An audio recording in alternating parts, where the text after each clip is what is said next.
Joining me now is the eminent scholar herself, Professor Kimberly Crenshaw. She is a renowned writer in both race and gender studies, a professor of law at both Columbia and the University of California. She's the executive director and co-founder of the African American Policy Forum. We should note that Professor Crenshaw coined the term intersectionality, which is used to explain the ways in which race, gender, class, and other traits intertwine, which is certainly at play in this discussion. Professor, it is a great honor to have you here. Thank you. My pleasure. We've enjoyed learning from you over the last few years.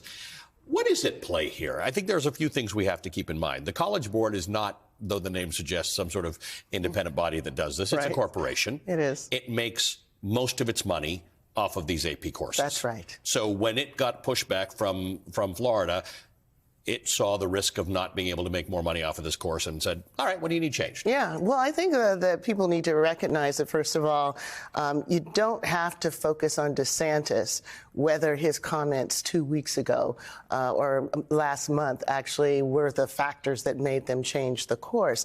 The anti-woke legislation that has attacked anti-racist education, it has attacked ideas like diversity, structural racism, implicit bias.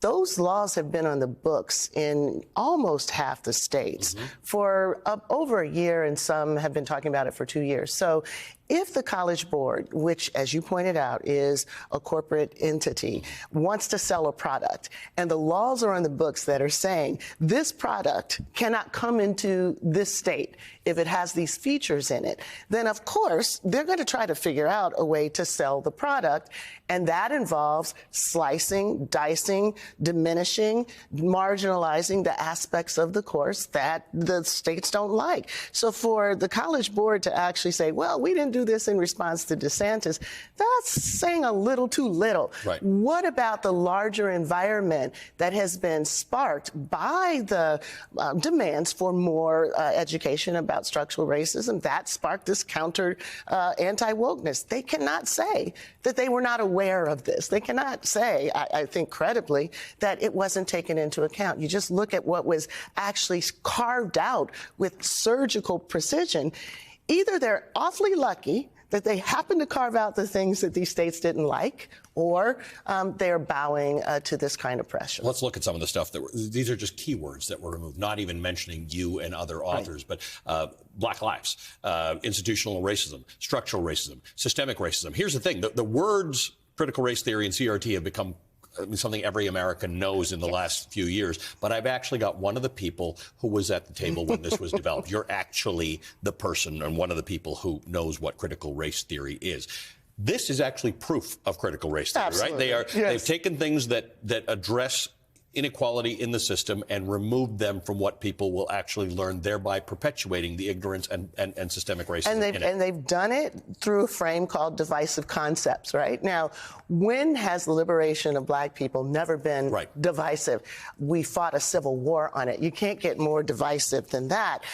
Falling into this idea of divisive concepts means that all the contemporary aspects of the past that continue to shape the life chances of African Americans cannot be taught if they hurt some feelings or they make people feel bad or basically suggest that racism is something more than just prejudice. Well, it is fact that race exists as a construct. It is fact that there are material realities that connect to this past, and law has always been part of that. So that's what critical race theory brings to the table. The rest of African American studies is about looking at the condition of black life through various disciplines, whether it's sociology, political science, psychology. Law says many of these conditions are actually created by and facilitated by law. If you look at wealth disparities, that comes from housing discrimination that was facilitated by law. You can't understand urban issues, segregation, wealth today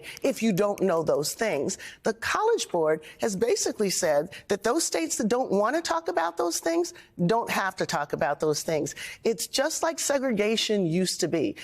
There was no segregation in public accommodations and transportation in the North, so black people could ride where they wanted to. As soon as they passed the Mason-Dixon line, they had to get up and go to the black section. Right. That's what knowledge is going to be now. The states that choose to teach their students about this broader history and reality can do so, but as soon as it passes into the Mason-Dixon, then that is when the segregated education happens, and the College Board seems at this point to be okay with that. Yesterday, I had Nicole Hannah-Jones on. Yes. And the issue of critical race theory and the 1619 Project all sort of converged into this short-form bumper sticker thing that what you're doing is you're teaching young white kids in school to hate themselves, feel like they caused slavery and things like this. I've got the real person who knows what critical race theory is here. Why is that nonsense? Why is that criticism nonsense? Well, it's nonsense for a couple of reasons. First of all, critical race theory is not teaching people that they're individually responsible. It's actually somewhat doing the opposite. It's saying that these things are the inheritances of structures of the economy, structures of the housing market, structures of policing. So the first thing is, if you look around and you see inequalities, if you don't have an explanation for it, you're going to think that the deficits are in the people rather than the deficits are in the institutions and the history. And as it turns out, actually, young people, white people in particular, want to understand these things. One of the reasons I think that there's been such a backlash is because people didn't know what to make about all the white kids who were out marching after George Floyd, putting their bodies in between black people and the police. So there was this sense that something is wrong.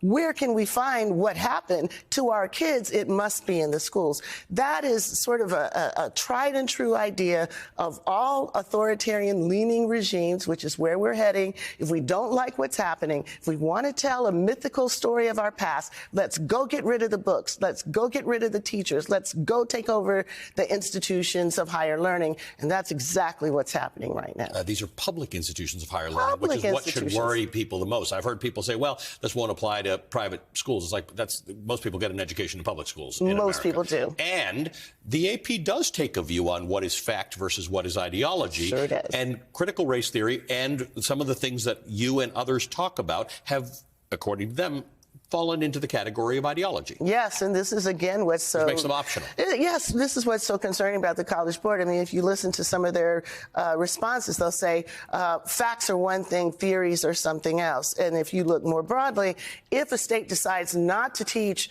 evolution, and teach creationism instead, they can't call it an AP course. But if they decide not to teach structural racism, it's up to them. So what they've basically done is take aspects of black life and moved it from fact to fiction category. It's just shocking that so many people would go along with that. People are going along with it, including people who say better to have a half a loaf than no loaf at all. Yeah, so I guess it was better to be able to ride a segregated train than no train at all. But who wants to go back to that kind of compromise? Years beyond that, how can we basically succumb to the demands that we erase aspects of not just our history and our present, but of our future? It's quite a thing for me to have you in person in our studio. Thank you for doing this. It's such a pleasure. Thanks for the years of good guidance, by the way, in helping inform our own reporting. Kimberly Crenshaw is the executive director and co-founder of the African American Policy Forum. She's a professor of law at both Columbia University and the University of California.